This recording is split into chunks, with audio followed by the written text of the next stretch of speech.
Hello everyone, welcome to my channel. আজ চলে এসেছি একটা অত্যন্ত ইন্টারেস্টিং ভিডিও নিয়ে। 2 বছর আগে ডিএলএড কলেজে থাকাকালীন আমাদের স্যার কিছু হাতের কাজ শিখিয়েছিলেন। মাটির কাজ, ওটা আর্টের এক্সামের একটা পার্ট ছিল। অনেক দিন পর আজ সেই জিনিসগুলো দেখতে পেয়ে অনেক পুরনো স্মৃতি মনে পড়ে গেল। তো ভাবলাম যে তোমাদের সাথে একটু শেয়ার করলে কেমন হয়। স্কুল বা কলেজ যখন আমরা ছেড়ে পরবর্তী অধ্যায়ে যাই, তখন মনে হয় যেন আগের জীবনটাই ভালো ছিল, ফেলে আসা সময়গুলোকে মিস করা হয়। কিন্তু যাই হোক, ছেড়ে আসা মানেই তো ভুলে যাওয়া নয়, পুরনো সব ঘটনা মনে রেখে আবার নতুনভাবে পথ চলা। হয়তো মাটির কাজগুলো সেভাবে ভালো হয়নি, মোটামুটি তৈরি করেছিলাম, চেষ্টা করেছিলাম, কিন্তু নিজের হাতে কিছু তৈরি করার আনন্দটাই আলাদা। তো ভাবলাম যে তোমাদের সাথে একটু শেয়ার করি।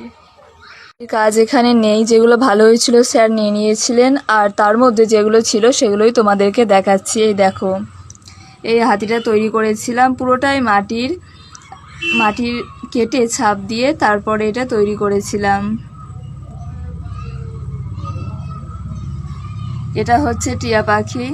যে কটা মাটির জিনিস তৈরি করেছিলাম তার মধ্যেই টিয়া পাখি বানানোটাই টাফ ছিল। বাড়িতে বলছিল যে থাক, এটা করতে হবে না, অন্যান্য আরও তো অনেক জিনিস আছে, তার মধ্যে থেকে একটা বানা। কিন্তু আমি বলছিলাম যে না, করতে যখন শুরু করেছি এটা শেষ করেই ছাড়বো।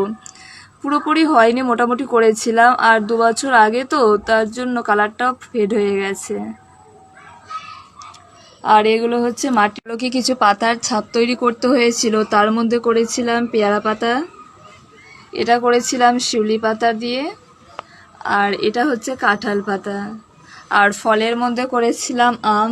অনেক দিন আগের তো, আর সেভাবে যত্ন করে রাখাও ছিল না, সেই জন্য কালারটা ফেড হয়ে গেছে। আর ছিল আপেল। প্রথম তৈরি করা তো নিজের হাতে, বেশ ইন্টারেস্টিং ছিল বিষয়টা। আর তৈরি করেছিলাম খরগোশ। তবে যে কটা মাটির জিনিস তৈরি করেছিলাম তার মধ্যে আমার সবথেকে বেশি ভালো লেগেছিল এই পেঁপেটা তৈরি করতে। একটু টাইম লেগেছিল ঠিকই, কিন্তু সব জিনিসের মধ্যে এটাই আমার বেশি ভালো লাগে।